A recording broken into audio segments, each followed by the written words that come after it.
So I wanted to meditate a lot. I have only night times. When I asked Patri, we have all duties in the daytime, and we have all time in the night to do meditation. The whole night is there for meditation. The whole daytime is there for doing duties perfectly. For meditators, there is no sleep. You use your every night to become a strong soul. Night time is not for sleep at all. Night time is for your individual practice of meditation. clarity is I wanted to meditate all night. Then I took a just bed sheet and tied myself to my chair.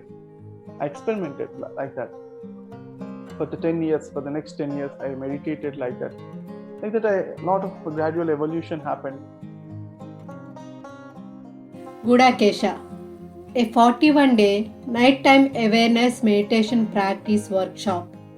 Thousands of people have already experienced many benefits from this workshop. The next Gudakesha workshop is starting on the eve of Mahashivaratri, which is 18th of February. Register yourself soon.